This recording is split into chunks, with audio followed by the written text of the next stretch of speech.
উমামার সকল অভিযোগকে আমার ফেলে দেওয়ারও সুযোগ নেই, আবার সকল কিছু গ্রহণ করার সুযোগ নেই। উমামা যে সরে গেলেন, আসলে আপনি আসলে কিভাবে দেখছেন এটা? অভ্যুত্থানের অনেক কিছু পোকারা খেয়ে ফেলছে, এই পোকা বলতে কি বোঝানো হয়েছে? পোকারা কারা? আমাদের অভ্যুত্থানে নারীদেরকে যারা সংগঠিত করেছেন যে কয়েকজন, এর মধ্যে উমামা একজন অবশ্যই গুরুত্বপূর্ণ, এবং এই গুরুত্বটুকু ছিল বলেই উমামা আমাদের অভ্যুত্থান পরবর্তী সময়ে বৈষম্য বিরোধী ছাত্র আন্দোলন যে কেন্দ্রীয় কমিটি ছিল সেটার মুখপাত্র হিসেবে দায়িত্ব পালন করেছে। অর্থাৎ আমাদের টপ 4 যে লিডার ছিল তার মধ্যে একজন ছিল উমামা। তো আসলে আমার অভ্যুত্থান পরবর্তী সময়ে শুধু এই ইস্যু না, সামগ্রিকভাবে যেটা মনে হয়েছে, প্রত্যেক মানুষের প্রত্যেকটা জিনিস দেখার পার্সপেক্টিভ আসলে ভিন্ন। আমরা আমাদের হয়তো ব্যক্তিগত অভিজ্ঞতার আলোকে আমাদের জায়গা থেকে এই বিষয়গুলোকে জাজ করি, বাট প্রত্যেকটা অ্যাঙ্গেল থেকে প্রত্যেকটা কিছুর পক্ষে বিপক্ষে কথা আছে, যুক্তি আছে, আলোচনা আছে। এটা সত্যি যে অভ্যুত্থান পরবর্তী সময়ে সব বিষয়গুলো যেভাবে হওয়া প্রয়োজন ছিল, দরকার ছিল, আমাদের প্রত্যাশা ছিল, সেভাবে হয়নি। এটার যে অনেকটা আমি সব ক্ষেত্রে, কারণ আমি তো ব্যক্তিগতভাবে অনেক অভিজ্ঞতার ভিতর দিয়ে গিয়েছি, কোনো একটা জিনিস আমি আমার মন মতো পাইনি দেখে অপরপক্ষে যে আছে আমি অলওয়েজ আবার তাকে দোষও দিয়ে দিব না, কারণ এই সমগ্র সিচুয়েশনগুলোর মধ্য দিয়ে আমরা নতুন করে যাচ্ছি বা প্রথমবারের মতো যাচ্ছি। আমরা আমাদের জীবনে এই অভিজ্ঞতাগুলোর ভিতর দিয়েও যাইনি। তবে এই কারণে হয়তো অনেকে নিজের অজান্তে এমন অনেক কিছু করছে যেটা আবার আরেক প্রান্তে মনে হয় এটা অপ্রত্যাশিত, হয়তো তার কাছে মনে হচ্ছে এটাই ঠিক। আবার তো এই যে ব্যাপারটাকে এখানে তো একটা জায়গায় থাকতে হবে যে কোনটা আসলে ঠিক, কোনটা আসলে ঠিক না। এটা যদি নতুন বাংলাদেশ বিনির্মাণের কথা যারা বলছে তারা যদি এই জায়গায় নিজেদের ধারণা স্পষ্ট না রাখে তাহলে তারা কি দেবে, সেই প্রশ্নটা কিন্তু আসে। এখানে উমামা একটি কথা বলছে, উমামা বৈষম্য বিরোধী ছাত্র আন্দোলনের মুখপাত্র, কিন্তু অনলাইন অ্যাক্সেসটা তার ছিল না। এটা কেন? উমামা কি তাহলে এখানে ব্যবহৃত হয়েছে? না, দেখুন, প্রথম কথা, এই অভ্যুত্থান পরবর্তী সময়ে আমি বৈষম্য বিরোধী ছাত্র আন্দোলনের সাথে ছিলাম না। আমি দায়িত্ব পালন করেছিলাম জাতীয় নাগরিক কমিটির মুখ্য সংগঠক হিসেবে। তার আগে মেইনলি আমি দায়িত্ব পালন করেছিলাম জুলাই পরে এসে যুক্ত হলেন সার্জিস? না, যখন জাতীয় নাগরিক কমিটি হলো, না, অভ্যুত্থানের পরে আমি দায়িত্ব নিয়েছিলাম জুলাই শহীদ স্মৃতি ফাউন্ডেশনে সাধারণ সম্পাদক হিসেবে। সো আমি বৈষম্য বিরোধী ছাত্র আন্দোলনটার চেয়ে আমার মনে হয়েছিল যে আমাদের যারা শহীদ পরিবার রয়েছেন, আহত যোদ্ধারা রয়েছেন, তাদের জন্য কিছু একটা করা যায় কিনা। একটা ফাউন্ডেশন মাত্র শুরু হয়েছে, তখন কোনো কিছু ছিল না, একটা চেয়ার ছিল না, টেবিল ছিল না, সেটাকে একটা প্রতিষ্ঠানের রূপ দিয়ে পুরো বাংলাদেশে চালানো এটা খুব টাফ টাইম ছিল তখন।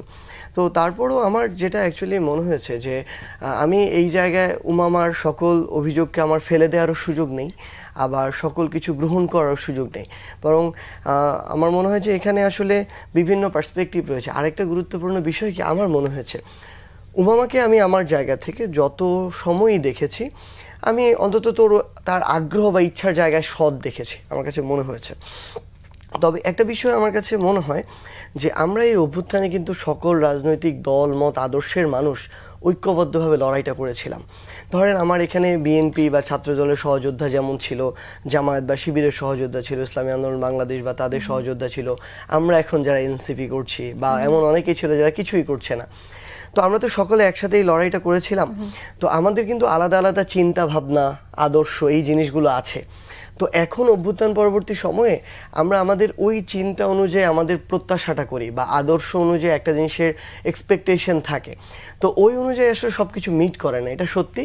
তবে আমার এটা মনে হয়, সততার জায়গা থেকে যদি আমি একটু জানতে চাই যে আসলে লাইনটা শুধু শেষ করি, আমার এটা মনে হয় আসলে যে উমামা অবশ্যই বৈষম্য বিরোধী ছাত্র আন্দোলনের গুরুত্বপূর্ণ একজন আমরা মনে করি, এবং তার সাথে অবশ্যই আমি আমার জায়গা থেকে মনে করি যে আমার অন্তত এরপরে তার সাথে গিয়ে কথা বলা উচিত, এবং এই বিষয়গুলো ইভেন আমারও জানা উচিত যে কোন জায়গাগুলোতে সীমাবদ্ধতা মনে হয়েছে এবং এই জিনিসগুলো নিয়ে আমরা কিভাবে কাজ করতে পারি। এটাকে দলীয় লেজুর বৃত্তি হিসেবে ব্যবহার করার একটা অভিযোগ উমামা নিয়ে এসেছে। তার যে ফেসবুক পোস্ট, সেটা পড়ে আমার কাছে এটাই মনে হয়েছে, এবং মনে হচ্ছে সেটা স্পষ্ট করেছেন উমামা।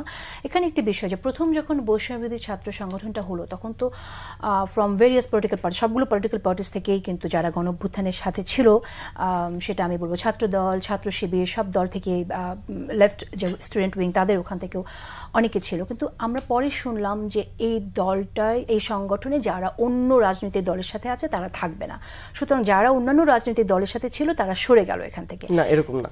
আমি বলি তাহলে একটু। আমি মনে হয় ঠিক বলছি, কারণ অন্য ছাত্র দল থেকে যারা চলে গেছে তারা বলছে যেহেতু ছাত্র দল ছেড়ে এই সংগঠনে থাকতে হবে, সুতরাং আমি এটা ছেড়ে থাকবো না। ওমামা ছেড়ে এসেছিল না, এরকম না। আমি জাস্ট যদি আপনাকে বলি, এরকম না বিষয়টা। আমার নিজের জেলার বৈষম্য বিরোধীর যে কমিটি এসেছিল এখানে, সেখানে আহ্বায়ক যে ছিল সে হচ্ছে শিবির থেকে, রাজনীতি থেকে এসেছে, স্টিল ওই রাজনীতির সাথে যুক্ত। সদস্য সচিব যে, তার আগে কোনো রাজনৈতিক ব্যাকগ্রাউন্ড নেই।